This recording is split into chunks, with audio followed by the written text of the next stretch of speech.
Hello, today we're going to be talking with renowned psychic Mr. Albert J. Bose, who was featured in a book, Visions of Time, by University professor David E. Jones, and scientifically tested and verified in many ways with his gift.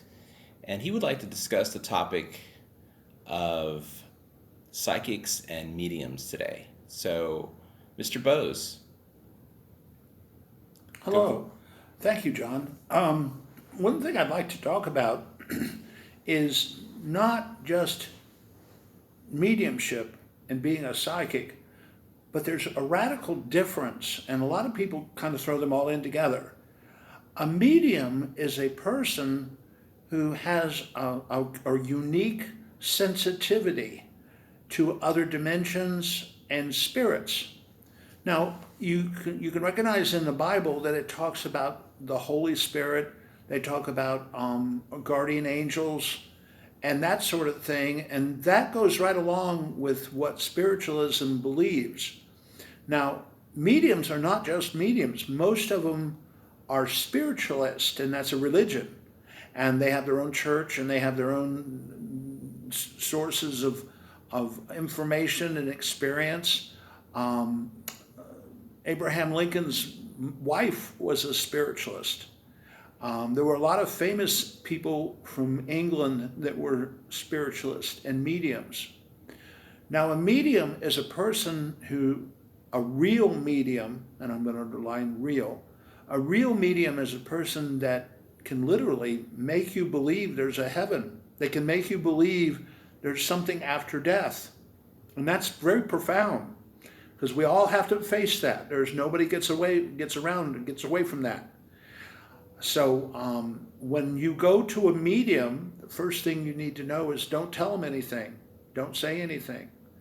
When you go in there and you sit down, they start out by identifying information about you, and sometimes they bring up a name.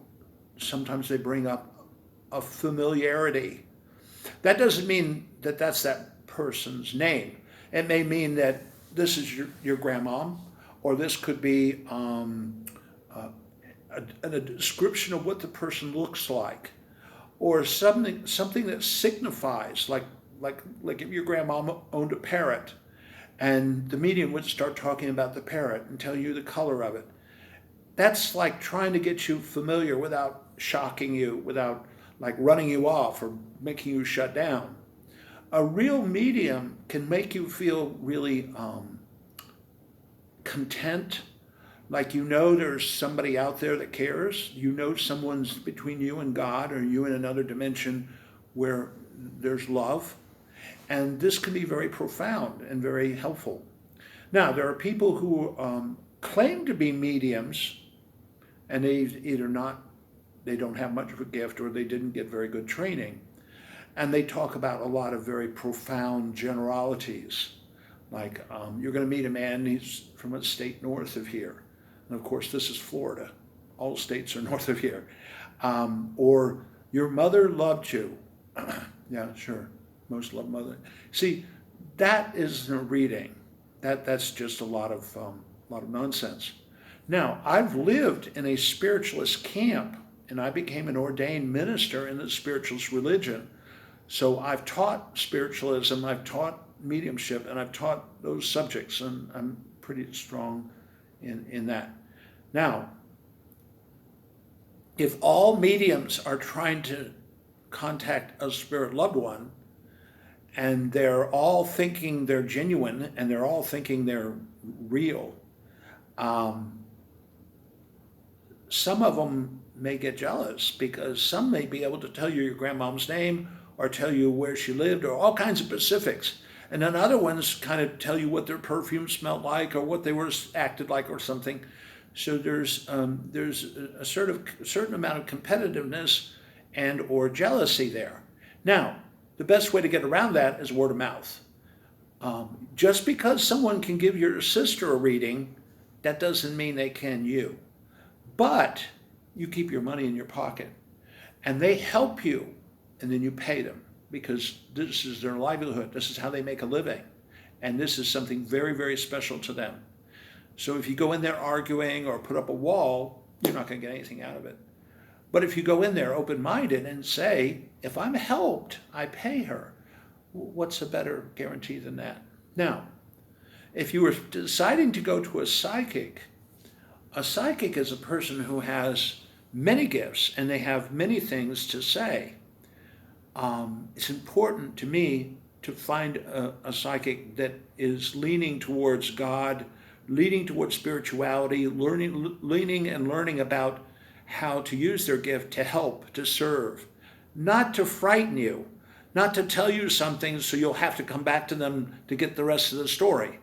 Now, I've heard of that happening, and I know that there are people that do that. They give you a reading that's threatening, and then they say, well, come back next month, and then next month, and then come back next month.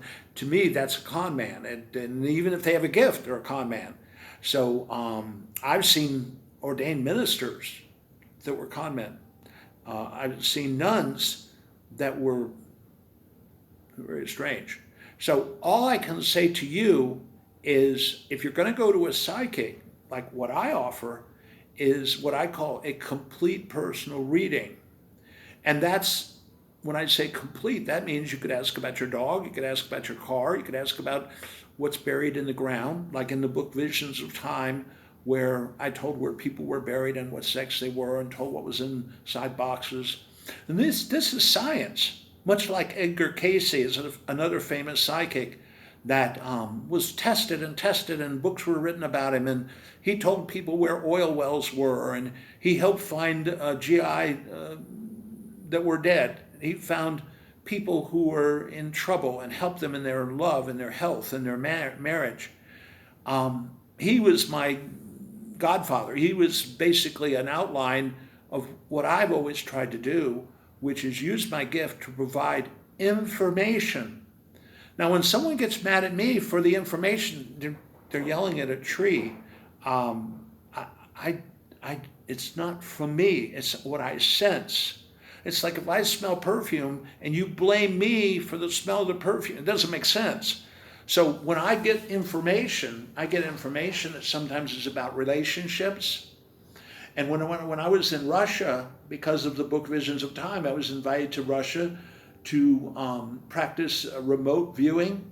I had a great opportunity to see Kirlian photography, where two people would come out of two rooms and they'd walk up to each other and they'd look at each other, and with the Kirlian photography you could see shadows and colors of light. And some people would come out and it was sort of brown, green, light brown, light blue, and then they'd go back in. But two people that were in love, unbelievable. It's just unbelievable, the colors and the brightness. And then they touch each other and there's these flashes of color. And they kiss each other and there's these waves and waves of color. And see, to me, that's like confirmation that there's other dimensions, confirmation that there's other energies that we don't know about.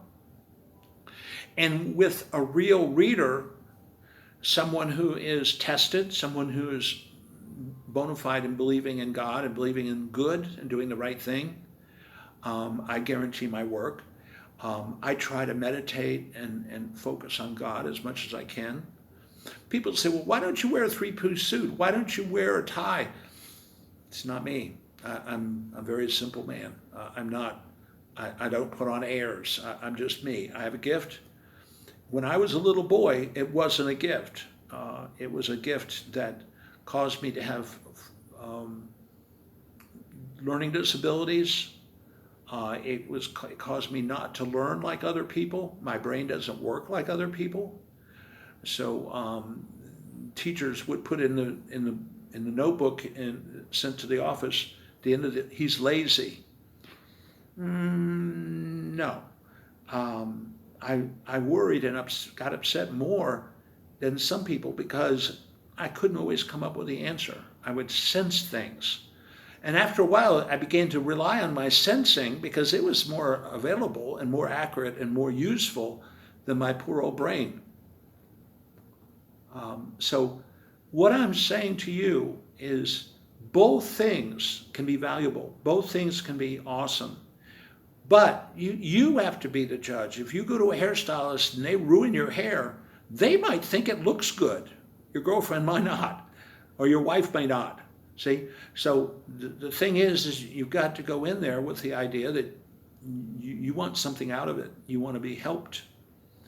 A psychic can touch on so many different areas, like Edgar Cayce or like myself, where Dr. David Jones, a cultural anthropologist, who is a profound scientist and an author, put me through 4 years of extensive double, triple blind tests where they would put objects in boxes and I would touch them and tell what was in the box and where it came from and what it was made from, and actually draw a picture of it. So see, that could be very helpful to an archaeologist or somebody who owns some land that thinks it used to be a graveyard, or maybe there's a pipe buried somewhere and water's leaking out. It goes on and on. Most of the readings I give are about relationships or about people or about how people can roll with a change and understand themselves. Okay, John, do you have any questions? What would someone expect when they come to see you for a psychic reading? Well, first of all, they'd have to respect and understand that from the very beginning, I want them to be kind of calm and write down questions that make sense to them, asking for answers that make sense to them. Bring as many as 10 photographs and they put them all face down. The age of the picture does reflect what I pick up. So usually I go in there and I start out by just telling them generally about themselves. Not general like nonsense, but general like broad, like where they live and where they work and what their personality's like and whether they're married.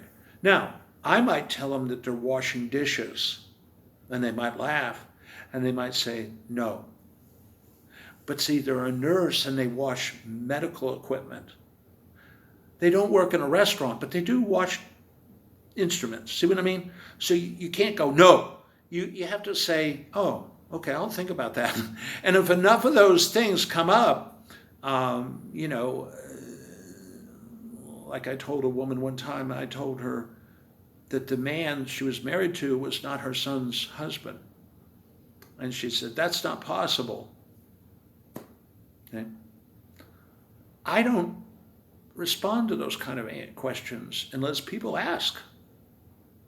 And she was asking me why her son was so strange and different. He had red hair and blue eyes, and nobody in her family or nobody in his family had that.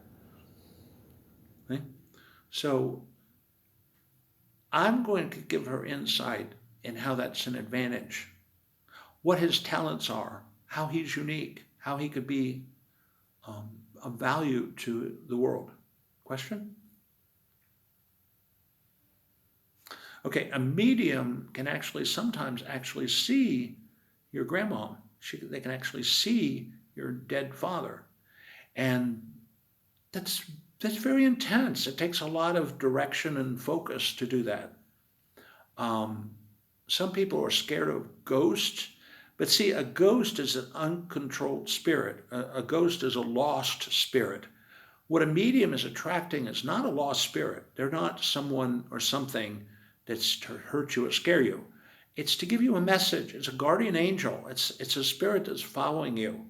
And it wants to help you. And it wants to bring you a message that maybe it couldn't have when it was alive. Another question? Do you do both medium and psychic readings? Yes, I combine them both, but I don't talk to spirits and I don't focus on spirits. And I think that it's a wonderful gift, but I through my experience, I find that spirits are similar to people, that sometimes they carry on. Like, your grandma wanted you to be a nurse, so as a spirit, they want you to be a nurse. I don't care for that. Some mediums have their own special spirit that has good, clear information, and they stick with that spirit. That's where they get their information. Now, they might talk about Aunt Lulu, and she still might want you to be a nurse, but their spirit, their guides and controls, they call them, are very accurate and very authentic, and they can screen that out. So where do you get your information from? I get it where the spirits get it from. The karmic records, the same place the Edgar Casey gets it from. It's a spiritual library with all knowledge. And what I do is I focus on releasing who I am, releasing my body from my soul, and focusing on good and information that's good. And good information is growth provoking. In other words, it's the real thing. It's useful. It's powerful. So I don't get it from an individual spirit. Occasionally, if somebody comes in and they have a dad that's chasing them around and he had died and is very scared of them getting in a wreck, I might mention that. And if it doesn't bother the person, I may mention that, your dad was in the cars and he's telling you your front wheels are loose or something. And then, you can have it checked. But I don't give all the credit to spirit, but spirits are messengers. They're like mailmen. So most of what I do is working with my gift as being a psychic. So if someone wants a reading from you, can they still reach you at albertjbose@yahoo.com? Or psychicconsultant.org. Because I do consulting for businesses and authors and writers and inventors and people who are trying to develop themselves as a person. That could be at 80 or that could be at 5. It's again, God's not through with you yet. So over time, have you had clients come back to you again and again? Oh yes, yeah. I've done it over 45 years, and I have people that I gave a reading 40 years or 30 years ago come back, and just recently they're coming right back. The world is going through a very strange time, and a lot of people are stressed, and I'm more than willing to help them untie some of those knots. Well, with the virus and with the economy and with the violence in the streets and such. It's frightening to people. Well, that sounds great. Thank you. Thank you for the lecture today, Mr. Bose. Mm-hmm.